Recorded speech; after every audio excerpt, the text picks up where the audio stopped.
Somewhere beneath the waves, the legend says, lies a lost world. A great and golden civilization, more advanced than any of its time. In a single day and a single night of catastrophe, it was swallowed by the sea and vanished from the earth forever. For more than 2,000 years, the world has searched for it. Was it real or only a dream?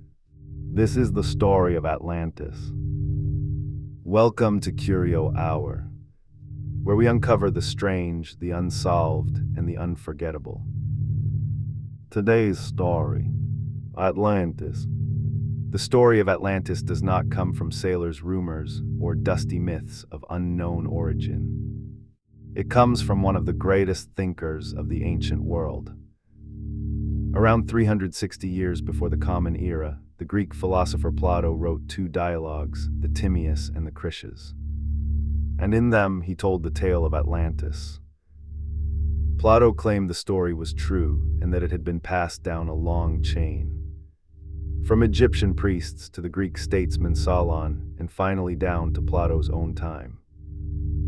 According to the story, the tale was ancient even then. The events it described had supposedly happened around 9,000 years before Solon's day. And the story Plato told was magnificent. He described a great island, larger than ancient Libya and Asia combined, lying out in the Atlantic Ocean, beyond the Pillars of Hercules.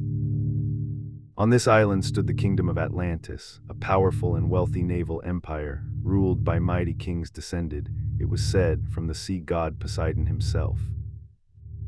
The capital city was a marvel. It was built in rings, alternating bands of land and water, circling out from a central hill, connected by bridges and canals. At its heart stood a great temple to Poseidon, gleaming with silver and gold, and a metal the ancients called orichalcum, said to shine like fire. Plato described a land of abundance. Fertile plains, rich harvests, hot and cold springs, herds of animals, even elephants, and forests full of timber. The Atlanteans were great engineers and builders. They raised palaces, harbors, and docks, and dug enormous canals to bring ships into the heart of their city. Their power grew and their empire spread. According to Plato, Atlantis came to rule over many other islands and parts of the distant continents, building a vast dominion. For generations, the Atlanteans were noble and virtuous, ruling wisely, untouched by greed. They held to the divine nature passed down from their god ancestors.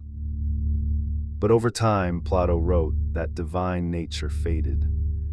The Atlanteans became corrupted by their own wealth and power. Greed and ambition took hold. No longer content with their vast empire, the Atlanteans set out to conquer the rest of the known world, sweeping eastward across the Mediterranean with their fleets and armies. And here in Plato's telling, they met their match. One city stood against the might of Atlantis. According to the story, it was ancient Athens. Against all odds, the Athenians and their allies resisted the invaders and ultimately defeated the great empire of Atlantis, freeing the conquered peoples. But the story does not end in triumph. It ends in catastrophe. For the gods, angered by the corruption of Atlantis, were about to deliver a final judgment. Plato wrote that there came violent earthquakes and floods. And in a single terrible day and night, the island of Atlantis was swallowed by the sea and disappeared. An entire civilization gone beneath the waves. Its proud cities, its golden temples, its mighty fleets, all dragged down into the depths in an instant. And so, Plato says, the sea in that place became impassable, blocked by the mud and shoals left where the great island had sunk. Atlantis was lost to time. It is a breathtaking story. A golden empire brought low by its own pride and erased from the earth by the wrath of the gods. But here is the great question. Did any of it actually happen?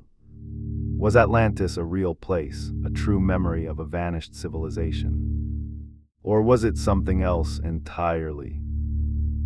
This is the debate that has raged for over 2,000 years, ever since Plato first set down the tale. Many scholars believe Atlantis was never meant to be taken literally. They argue that Plato invented the story as a kind of fable, a teaching tool.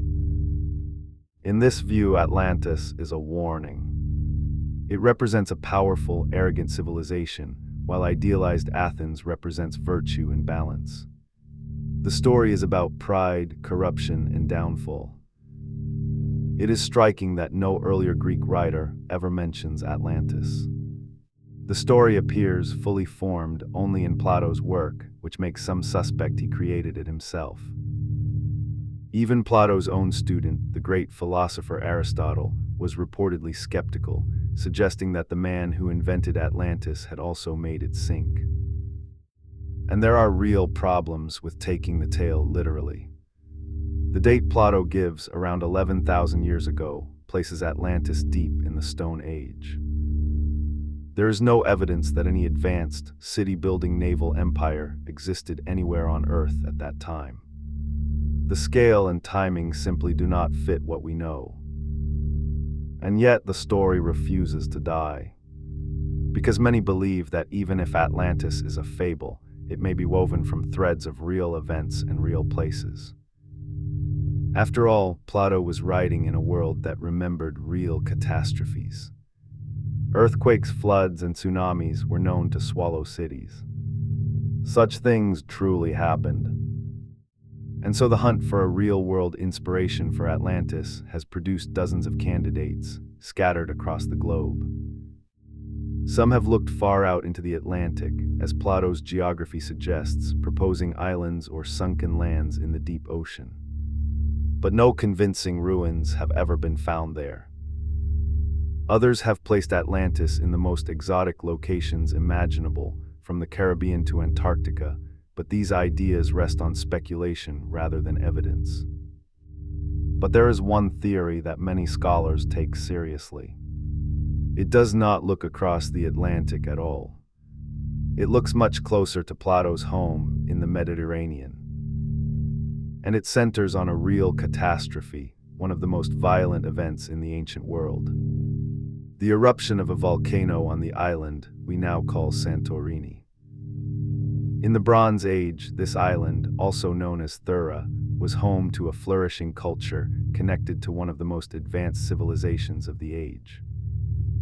Then, around 3,500 years ago, the volcano at the heart of the island exploded in a colossal eruption, one of the largest in human history. The blast blew out the center of the island, which collapsed into the sea. It is thought to have triggered enormous tsunamis that swept across the region. And those waves may have devastated the heartland of a great seafaring people, the Minoans, who built a brilliant civilization on the island of Crete. The Minoans were everything Atlantis was said to be. A wealthy, powerful, sophisticated naval culture, with grand palaces, advanced art, and mastery of the sea. After the eruption and the tsunamis, the Minoan civilization went into decline and eventually faded away, its glory lost. A great sea power brought down by a watery catastrophe. The parallels are striking. A magnificent island civilization, destroyed by a natural disaster from the sea. Some believe the memory of this real event, distorted over centuries, became the legend of Atlantis. The numbers and the location were exaggerated as the story passed down the generations, the dates inflated, the island moved out into the ocean. But at its core may lie a true catastrophe. It is a compelling idea, and yet it remains a theory. We have no inscription, no artifact, nothing that says here was Atlantis. The connection is suggestive but unproven. And so the search goes on. To this day, explorers, scientists, and dreamers scour the seas and the sands, hoping to find some trace of the lost world. Whether it was a real civilization, a faded memory of a true disaster, or simply the most enduring fable ever told, Atlantis has never loosened its grip on our imagination. a golden empire lost beneath the waves that we cannot stop searching for. Perhaps that is the true power of Atlantis, the dream of a perfect world lost to time.